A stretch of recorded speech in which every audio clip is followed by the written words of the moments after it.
This conference will now be recorded.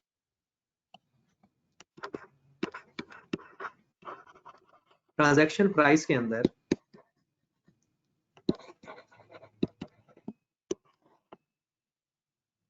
हमने एक non cash consideration सीख लिया है। नॉन कैश कंसिडरेशन वो क्वेश्चन भी हमने उसका कर लिया। फिर हमने टाइम वैल्यू ऑफ मनी को देखा।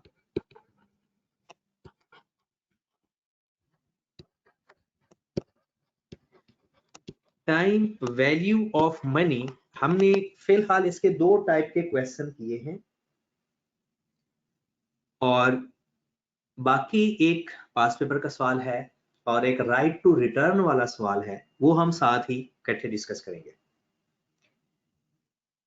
आज हम देखते हैं वेरिएबल कंसीडरेशन क्या है।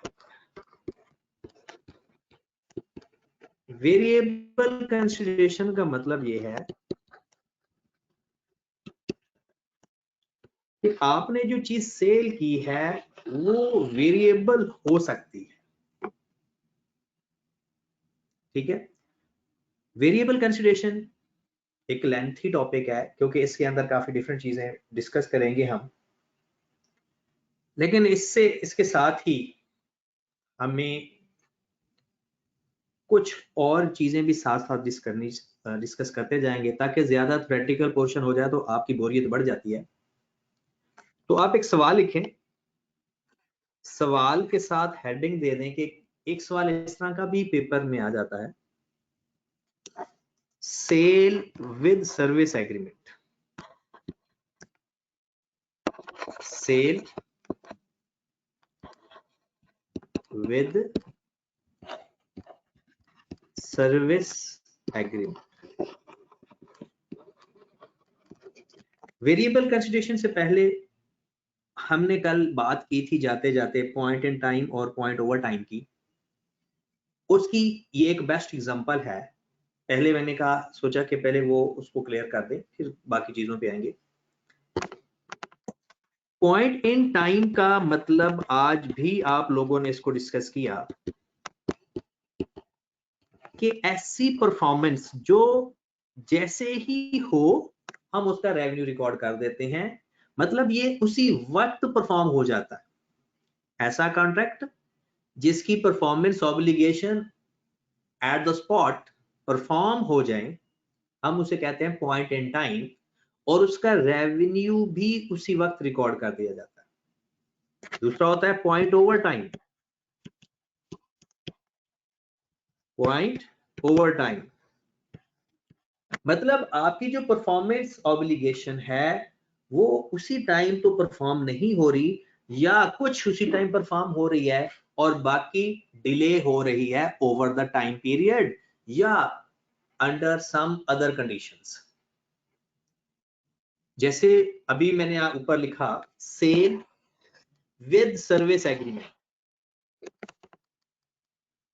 आप गाड़ियां सेल करते हो, आपने एक गाड़ी सेल की एक कॉन्ट्रैक्ट के साथ कि जनाब आपने एक गाड़ी सेल कर दी 2 मिलियन की और साथ कहा कि जनाब 2 साल के लिए आप फ्री सर्विस दोगे, मेंटेनेंस सर्विस 2 साल के लिए, repair and maintenance service free दोगे।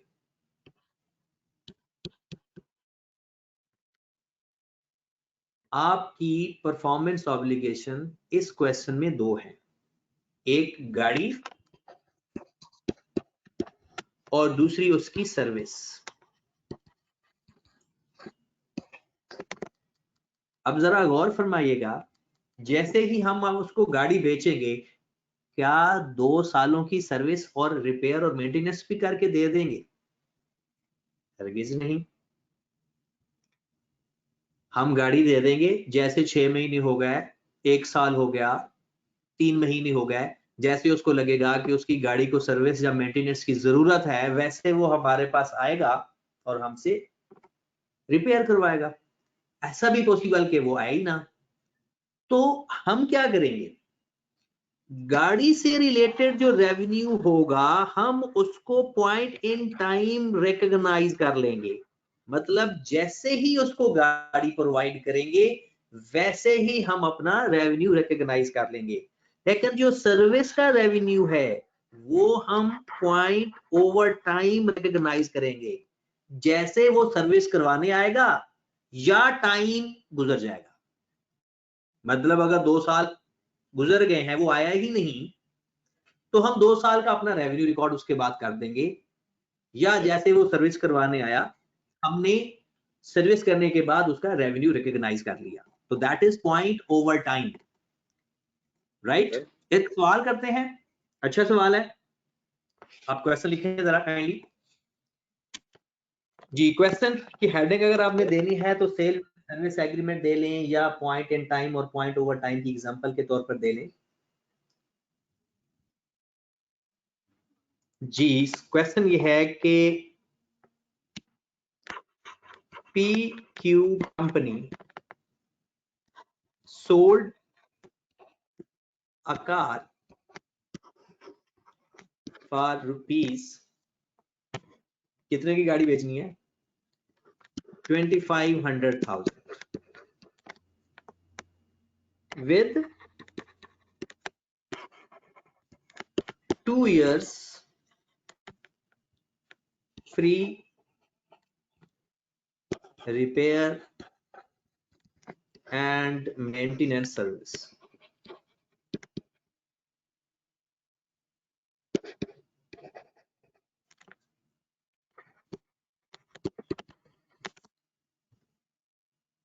PQ company sold a car for rupees 2500,000 with 2 years free repair and maintenance services। Ahmad रजा का मैसेज आया कि उसने पीछे कुछ देखना है। अहमद भाई सिर्फ यही क्वेश्चन आप यहां से कंटिन्यू कर लो, कोई परेशानी वाली बात नहीं है, यहां से ही आप कंटिन्यू कर लो, कवर हो जाएगा। जी जनाब, normally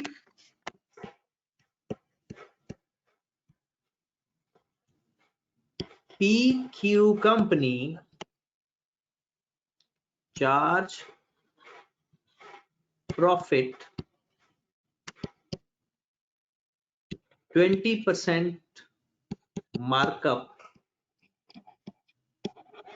for cost of repair। अब जरा बड़े ध्यान से देखनी है ये चीज, आपको PQ कंपनी ने 25 लाख की एक गाड़ी बेची है, या PQ कंपनी ने बेची है, वो जो 2 साल की फ्री सर्विस होती है ना, उसके अंदर भी वो प्रॉफिट मार्जिन उसका होता है।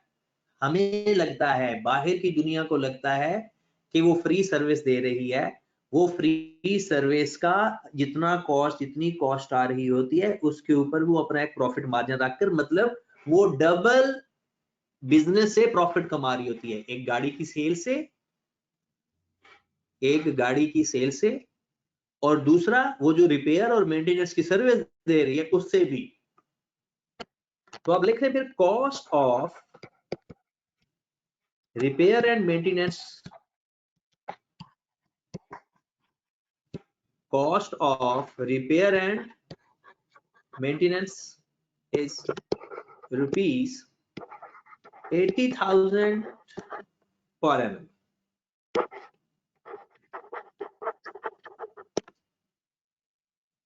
पर व्हीकल PQ कंपनी को ना 80,000 रुपया कॉस्ट आ जाती है रिपेयर एंड मेंटेनेंस की हर साल।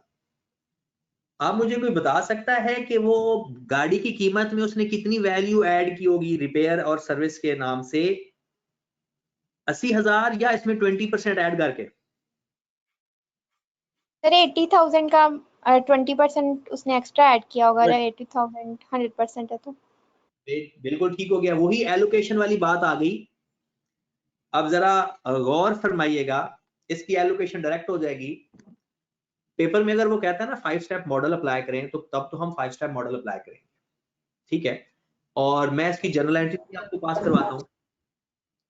लेकिन उससे पहले आपने क्या करना है, कि आपके पास है कॉस्ट ऑफ रिपेयर 1 साल की 80,000, इसके ऊपर चाहे सीपीएस सप्लाई कर दें तो टोटल सेल कितनी आ जाएगी, या value of service,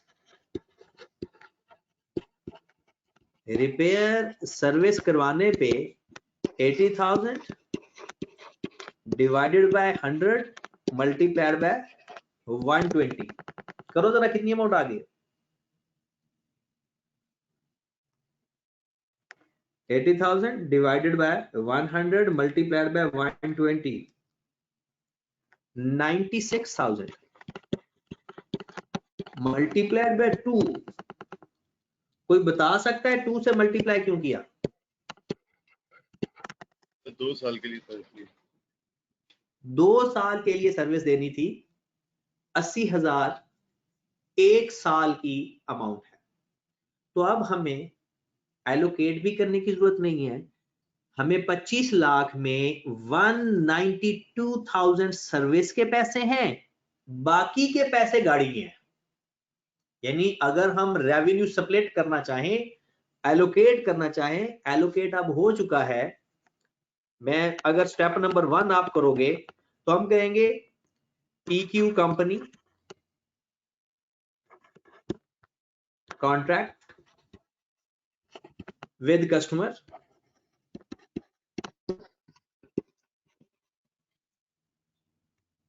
to transfer a car. ये पहला स्टेप हो गया, contract with customer. Step number 2, there are 2 performance obligation, there are 2 performance obligation. एक car repair and maintenance service. ये वही 5, अगर वो 5 स्टेप में सवाल पूछता है ना, अगर वो कहता है तो 5 स्टेप करेंगे, वरना डायरेक्ट रेवेन्यू रिकॉग्नाइज कर देंगे, या वो जर्नल एंट्री पूछता है जर्नल एंट्री पास कर देंगे। ओके होगी बात। स्टेप नंबर 3,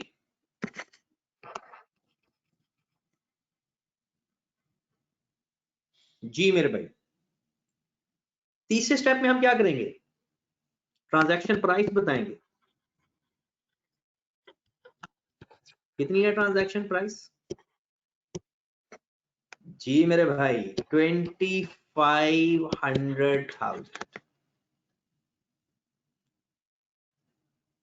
चौथा स्टेप,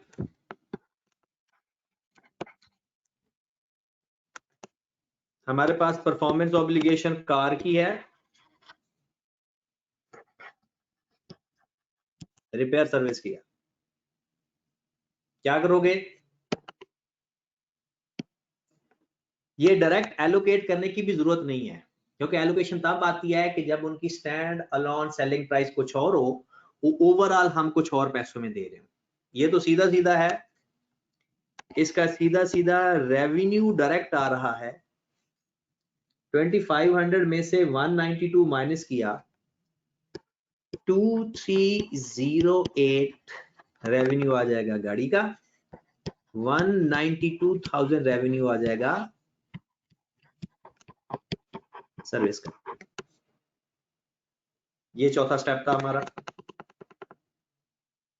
लास्ट स्टेप मेन, बाकी तो फॉर्मेलिटी है।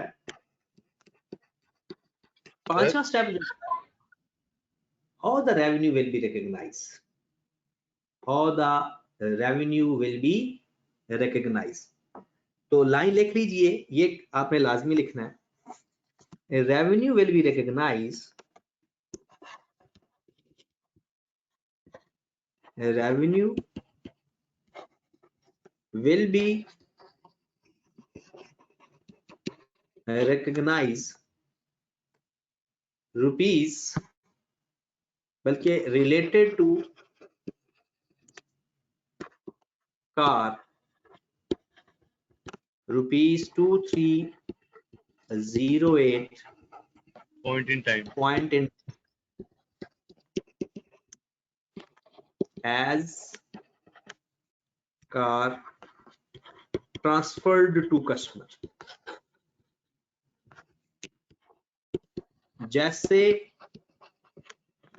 कस्टमर को ट्रांसफर की गाड़ी उसी दिन हमने रेवेन्यू रिकॉर्ड कर लेना। फिर दूसरा पॉइंट लिखेंगे, revenue will be recognise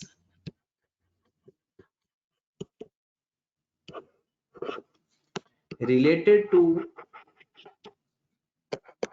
repair and service या repair and maintenance rupees 192,000 point overtime as repair service provided as repair and maintenance service provided। जनाब ये तो है अंग्रेजी लिखना। अब हम इसकी जर्नल एंट्रीज भी पास करते हैं कि जिस दिन गाड़ी देंगे उस दिन क्या एंट्री पास करेंगे, जिस दिन सर्विस देंगे उस दिन एंट्री क्या पास करेंगे, राइट। सबूर भाई कह रहे हैं कि चौथा स्टेप दिखा दें। सबूर भाई चेक कर लीजिएगा, चौथा स्टेप हमारा यही है, कार और रिपेयर। तो आ जाए जनाब,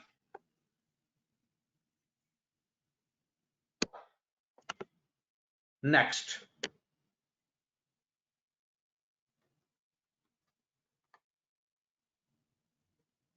जनरल एंट्रीज पे आ जाएं। सपोज दैट जिस डेट को हमने गाड़ी ट्रांसफर की वो डेट लिख देंगे यहां पर, और एंट्री क्या पास करेंगे, कैश या अकाउंट रिसीवेबल डेबिट। अगर पैसे ले लिए तो कैश, और अगर पैसे नहीं लिए तो अकाउंट रिसीवेबल डेबिट। रेवेन्यू और कॉन्ट्रैक्ट लायबिलिटी क्या है? इतनी अमाउंट से 2500,000 से अगर कैश रिसीव कर लिया है तो फिर तो 2500,000 से एंट्री पास कर देंगे। अगर कैश रिसीव नहीं किया तो फिर अकाउंट रिसीवेबल का नाम आ जाएगा। रेवेन्यू क्रेडिट कर देंगे 2308,000 से, कॉन्ट्रैक्ट लायबिलिटी क्रेडिट कर देंगे 192,000। Got it. कैश अपना डेबिट कर देंगे 2500,000 से, और अपना रेवेन्यू करेंगे जितना रेवेन्यू बनता है। जिस दिन हमने गाड़ी ट्रांसफर की हमने उतना ही रेवेन्यू रिकॉर्ड करना है। डन होगी बात। यह कहती कैश टू डेबिट किया। देखो ना, आपने 25 लाख की गाड़ी बेची है।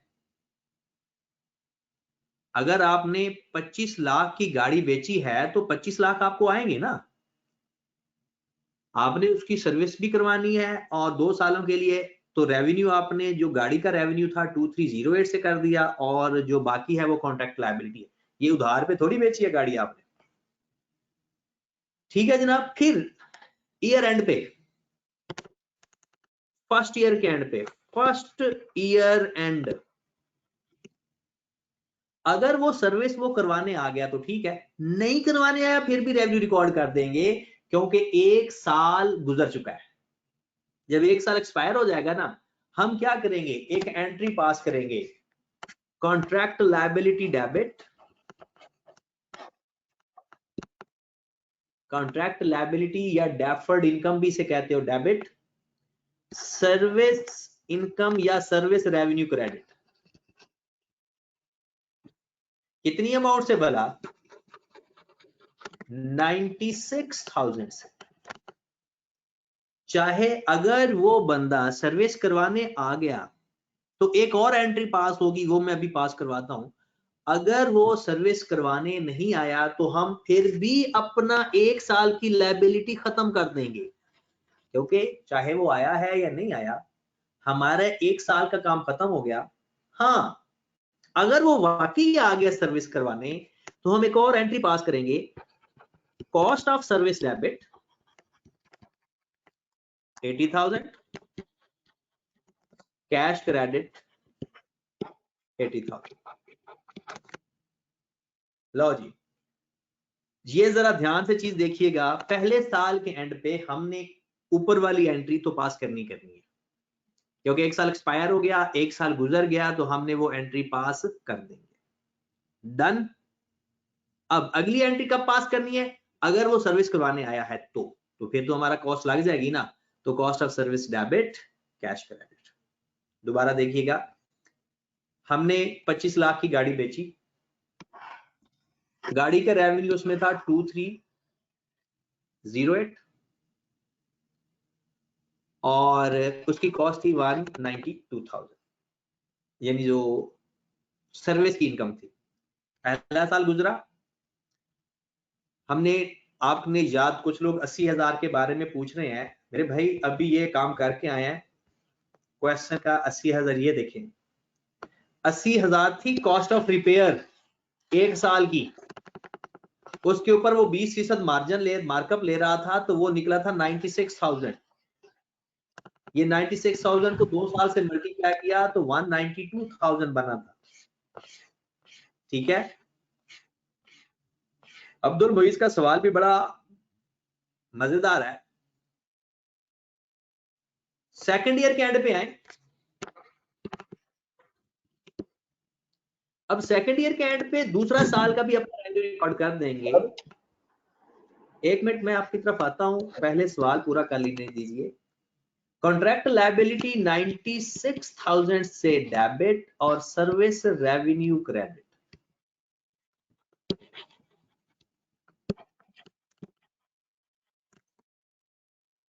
Contract liability debit, service revenue credit.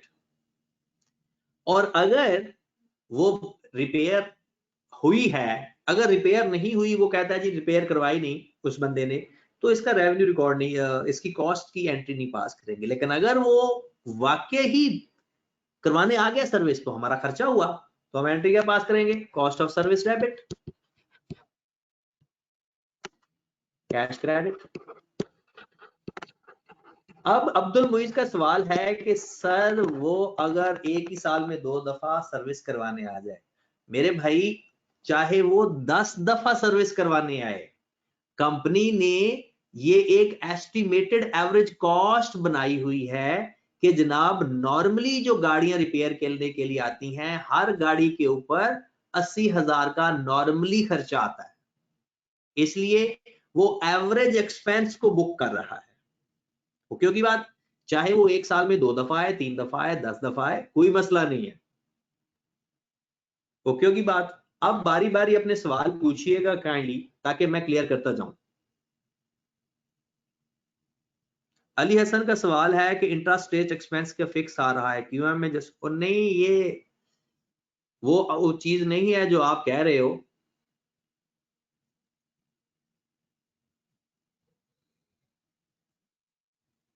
कोई सवाल किसी का है तो काइंडली पूछ लिए, ताकि सर एक क्वेश्चन है। जी जी पूछें। सर हम अपनी कॉन्ट्रैक्ट लायबिलिटी के अंदर प्रॉफिट क्यों ऐड कर रहे हैं, अपनी खाली कॉस्ट ही क्यों नहीं ऐड कर रहे हो?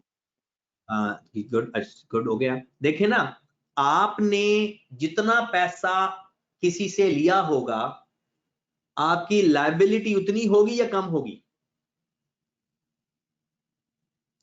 आपने टोटल 25 लाख होगी सर, अब सुनिएगा, आपने टोटल 25 लाख लिया है, उसमें से गाड़ी का रेवेन्यू आपने लिखा 2308, बाकी बचता ही 192 है, जो आपने सर्विस के अगेंस्ट ले तो लिया है, लेकिन सर्विस उसी वक्त तो नहीं प्रोवाइड करेंगे ना, सर्विस तो साल के पता नहीं किस टाइम पर होगा।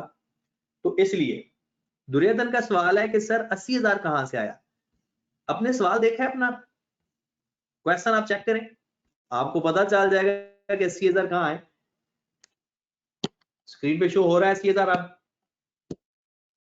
Cost of repair and maintenance ₹80,000 per annum. ये उसने क्वेश्चन में बताई होगी। Any other question? जी सर ये डिफरेंट एंट्रीज की जो एंट्रीज हैं ये मिक्स हो रही हैं सबकी, इस चीज वो जो टाइम वैल्यू ऑफ मनी में थी एंट्रीज और ये वाली एंट्रीज। हम इसको अलग कर देते हैं, मिक्सचर इसका तोड़ देते हैं। सवाल देखें पहले, अपने सवाल की तरफ गौर करें काइंडली, सवाल पे गौर करें।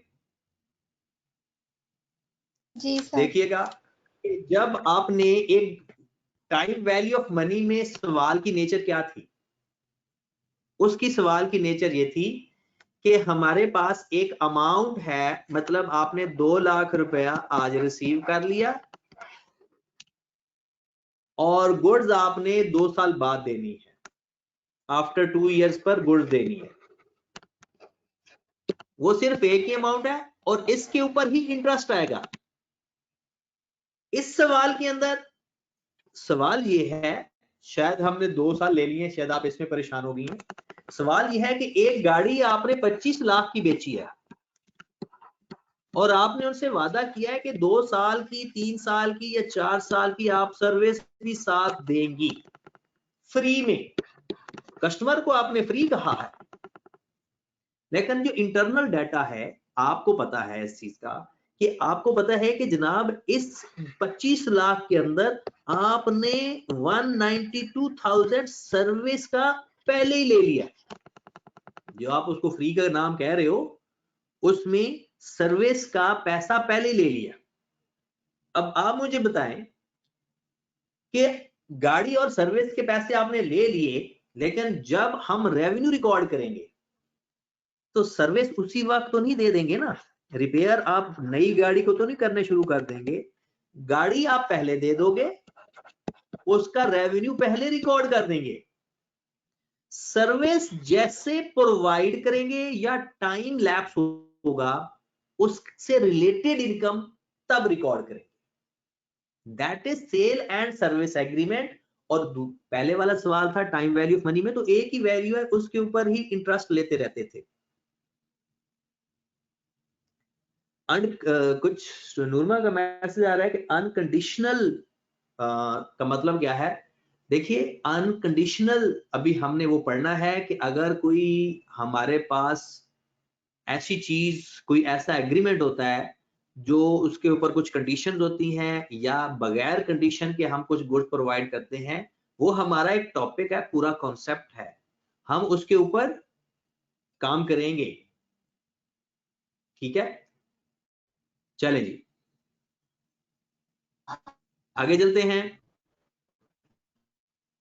अगले सवाल पे आते हैं। ये मेन इसमें समझाने का मकसद वाला क्या चीज थी? मेन मकसद था समझाने का कि पॉइंट इन टाइम और पॉइंट ओवर टाइम।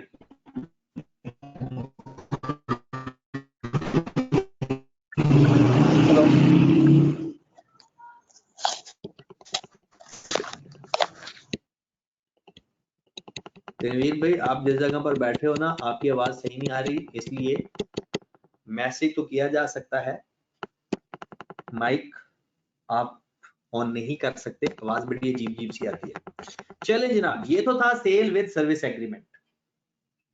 ठीक है, अब एक सवाल आसान सा करवा देता हूं ताकि ज्यादा परेशानी ना हो कि डेली बेस पर एक आधा सवाल ही मुश्किल करवाया जाए तो उसमें गुजारा हो जाए।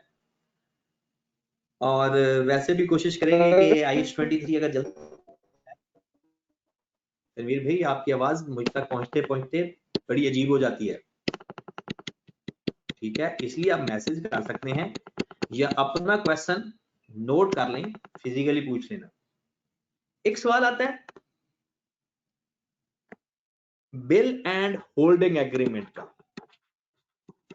ये हम वेरिएबल कंसिडरेशन फिर कल पे ही ले जाते हैं, फिर यही देख लेते हैं। Bill and holding agreement, bill and holding agreement, ये बड़ा इंटरेस्टिंग है पॉइंट, अभी तक पेपर में डिस्कस नहीं हुआ, लेकिन अगर पेपर में आया भी सही तो ये 2 नंबर का आएगा। बिल एंड होल्डिंग एग्रीमेंट में होता क्या, कि आपने कोई चीज खरीदी है, आपने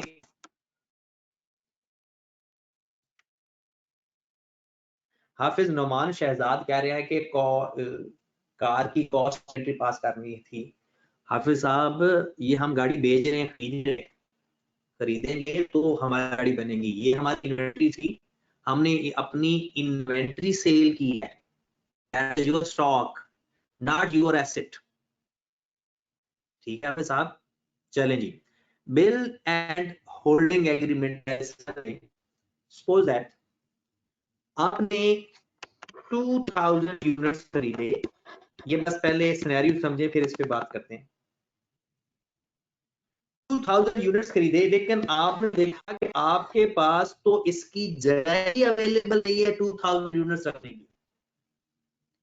आपने 2000 यूनिट्स खरीद तो लिए, लेकिन आपके पास जगह अवेलेबल नहीं है, लेकिन ये आपको डर लगा कि जी आने वाले दिनों में प्राइसेस बढ़ जाएंगी या कोई इस तरह की सिचुएशन हो जाएगी, तो आप 2000 यूनिट्स खरीद तो लेते हैं, लेकिन उस 2000 यूनिट्स में सपोज दैट 1500 यूनिट्स आप ले जाते हैं और 500 यूनिट्स सप्लायर के पास ही रहने देते हैं। उन्हें कहते हैं जनाब ये मेरे यूनिट्स हैं, आप होल्ड कर लें, मेरे पास जगह अवेलेबल नहीं है, तो आप ये 500 यूनिट होल्ड कर लें, मैं आपको इनके होल्ड का किराया जो थोड़ा बहुत बनेगा, जो मुनासिब किराया बनेगा, वो पे कर दूंगा। राइट, दोबारा सुनिएगा, बिल का मतलब है 2000 यूनिट का बिल हुआ 1/1/2020 को, सेम डेट को आपने 1/1/20 को 1500 यूनिट अपने पास ले गए, रेट भी तय कर लेते हैं at the rate of ₹10 each. बाकी 500 यूनिट आपने होल्ड करवा लिया सप्लायर के पास कि अभी मेरे पास जगह नहीं है, 2 महीने या 4 महीने या 6 महीने बाद, मतलब हम कह देते हैं कि 31 मार्च को बाकी के यूनिट्स आप लेते हो उससे, और इन 3 महीनों का किराया देते हो आप। सपोज दैट थोड़ा सा किराया दे दो, 50 रुपया किराया दे देते हैं इन 500 यूनिट्स का 3 महीनों। अब आपने मुझे बताना है, फिर इसके ऊपर एक सवाल भी बनाते हैं कि आप 1/1/2020 को कितना रेवेन्यू रिकॉर्ड करोगे, 2000 यूनिट्स का, 1500 यूनिट्स का। 1/1/2020 को कितने यूनिट्स का रेवेन्यू रिकॉग्नाइज करोगे? जी मेरे भाई, अब्दुल मोइज का आंसर आ गया, कुछ लोगों का आंसर आ रहा है 1500 यूनिट्स, कुछ लोगों का आंसर आ रहा है 2000। जी मेरे भाई, अब सुनिएगा जरा, जब कभी, अब बस मैसेज करना बंद, अब जवाब सुनिएगा, जब कभी सिचुएशन ऐसी आ जाए बिल एंड होल्डिंग के बिल तो हो जाए, लेकिन आप उन्हें कहेंगे मेरे बिहाफ के ऊपर आप होल्ड कर लें, तो आप 2000 यूनिट आपके हुए, आप 2000 यूनिट का रेवेन्यू रिकॉग्नाइज करोगे। वो जो 500 रख रहे हो ना, वो अपने यूनिट किराए पे रखवा रहे हो, किराया नहीं पे कर रहे आप। हाँ, कभी ऐसा हो आपने उससे कहा कि मुझे 2000 यूनिट दे देना, 1500 आप ले गए, 500 यूनिट उसने आपके बिहाफ पे नहीं रखे, वो कहता चलो जब आना तब ले लेना, आपने ना उसका किराया पे करना है, कुछ भी नहीं करना, तो तब 500 यूनिट आपके नहीं है।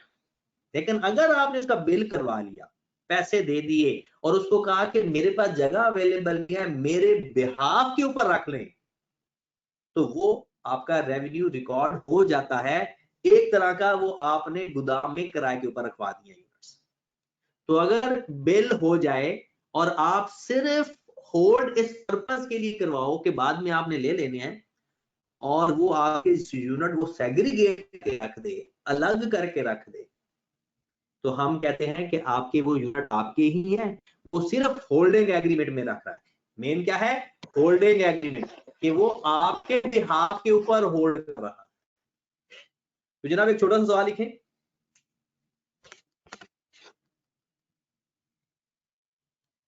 का सवाल है कि होल्डिंग एग्रीमेंट सप्लायर की लायबिलिटी होगी?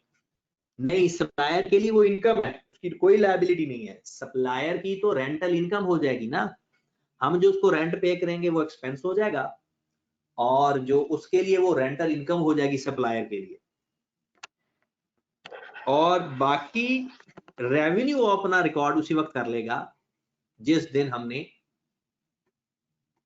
अब जरा एक सवाल लिखें, अभी आपको ये चीजें क्लियर हो जाएंगी। कोई कंपनी बना लेते हैं, ABC company sold a machine for rupees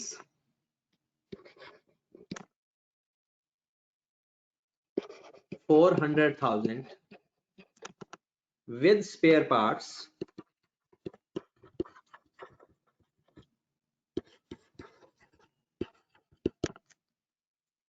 ABC company sold a machine for rupees 400,000 with spare parts, and customer received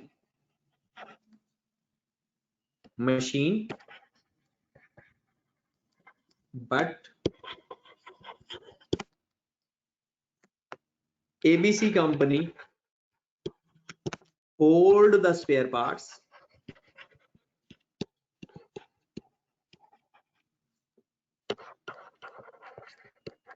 under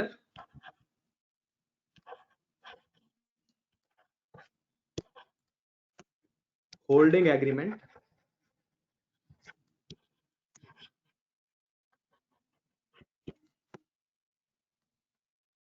and received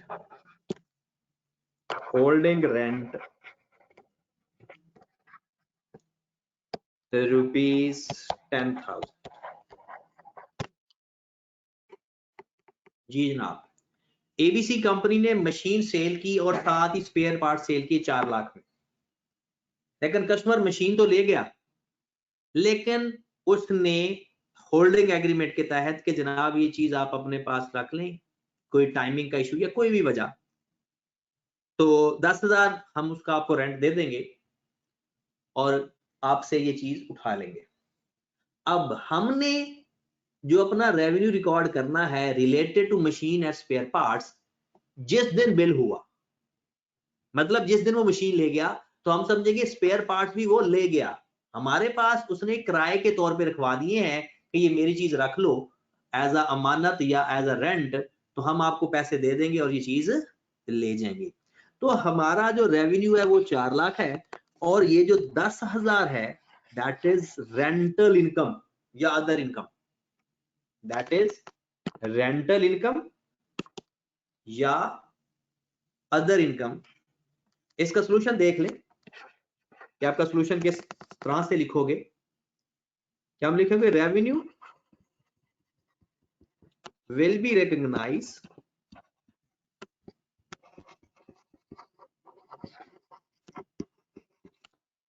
rupees 40,000 related to machine and spare parts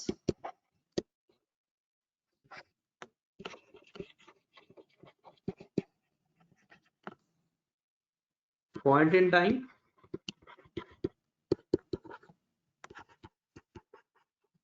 as machine transferred. जैसे ही machine transfer की ना, spare parts का भी साथ ही revenue record हो जाएगा, right. फिर लिखेंगे, एक और लाइन लिख देंगे, and spare parts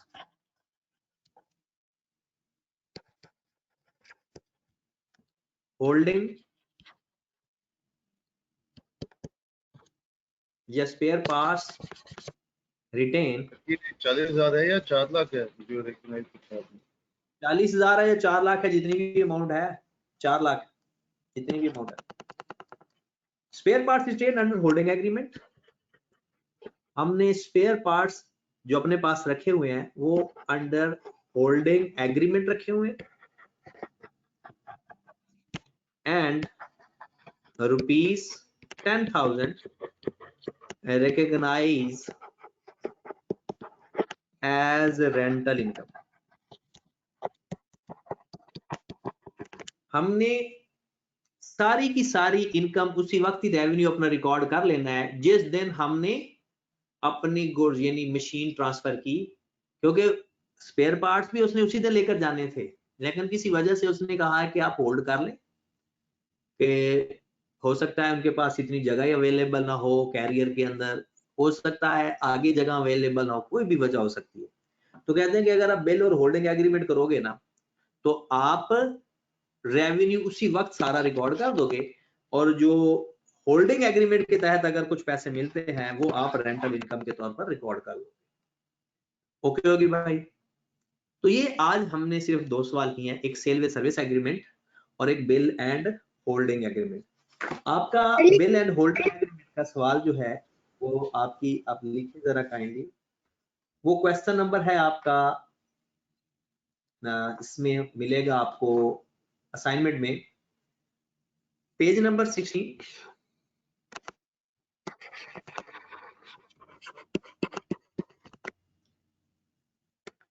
example number 25।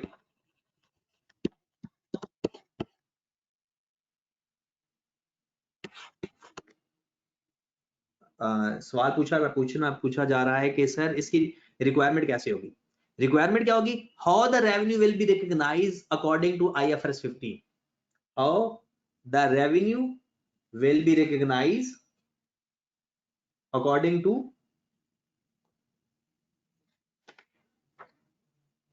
Sir ji. Sir वो नेट की इश्यूज ना सर, वो जो पिछला क्वेश्चन था ना सर, वो मुझे दिखा देना स्क्रीन पर।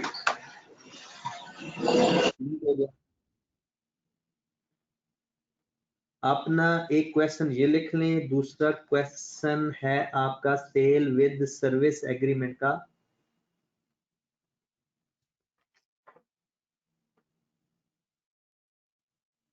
वो पास पेपर में है, अभी नहीं मिल रहा है इस टाइम, ठीक है, वो भी आपको सेंड ही करना पड़ेगा जी।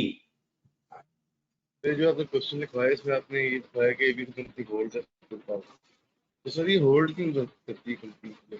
होल्ड भाई मेरे, होल्ड इसलिए वो खुशी से नहीं करती, वो बंदा कहता है यार मेरे बिहाफ पे चीज रख ले, मेरे आगे पास जगह अवेलेबल नहीं है या अभी मैं लेकर नहीं जा सकता, इसलिए होल्ड कर लेती है वो कंपनी, ठीक है। वो चीज हमारी होती है, हमारे बिहाफ के ऊपर हम कोई चीज ऐसे नहीं रख देते गोदाम में रखवा दें या कोई इस तरह की जगह पे रखवा दें, तो ये वो चीज है, ठीक है मेरे सर ये सेल विद सर्विस एग्रीमेंट वाला क्वेश्चन दिखा दें, सेल विद सर्विस एग्रीमेंट बोला करो ताकि आपकी आवाज की सही तरह समझ लग जाए। ये क्वेश्चन है जनाब सर, ये जो कांसेप्ट है बिल एंड होल्डिंग एग्रीमेंट का, ये ऐड हुआ या पहले से था?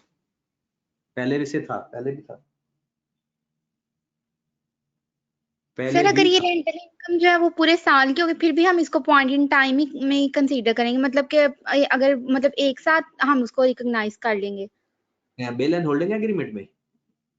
जी सर। हाँ जी, उसका एक ही साथ उसी वक्त रेवेन्यू रिकॉर्ड हो जाएगा, क्योंकि वो चीज अब ना हमने एक तरह की ले ली हुई है, फिर अब अपने बिहाफ के ऊपर जैसे हमने चीज उठाकर किसी के पास भी रख देते कि जनाब ये आप हमारी चीज हिफाजत के तौर पर रखो, फिर हम इस दिन आगे ले जाएंगे, वो हमारी चीज है, रेवेन्यू रिकॉर्ड हो गया, रिस्क एंड रिवार्ड ट्रांसफर हो चुके हैं, ठीक है। और तो सर अगर हम उसको पे ना करें, मतलब उस स्पेयर पार्ट्स की जो प्राइस है वो पे ना करें, लेकिन हम उसको रेंट देते रहें कि मतलब आप हमारे बिहाफ पे रखें, फिर भी हम उसी टाइम रेवेन्यू रिकॉग्नाइज करेंगे। बिल्कुल ऐसा ही है। हाँ, अगर वो चीज को सेग्रीगेट उसने करके ना लिखा, उसने सेग्रीगेट का मतलब ये है कि जैसे उसने अपने स्टॉक से चीजें साइड पे कर दी कि ये आपकी हैं, तो वो तब अब हमारी हो गई। लेकिन अगर उसने सेग्रीगेट नहीं की और ये कहा कि अच्छा जब आना तो ले लेना, फिर नहीं रेवेन्यू रिकॉर्ड होगा, फिर जब उठाएंगे तब रेवेन्यू रिकॉर्ड होगा। लेकिन अगर उसने अलग करके सर्टन करके रख दी है तो फिर रेवेन्यू रिकॉर्ड हो जाएगा। यानी ठीक है सर जनाब, रेंट की कंडीशन और सेग्रीगेशन की कंडीशन है इसमें। सेग्रीगेशन की जरूरी है, रेंट की जरूरी नहीं है, रेंट की जरूरी नहीं है। ठीक है ना, ओके जी, अल्लाह हाफिज।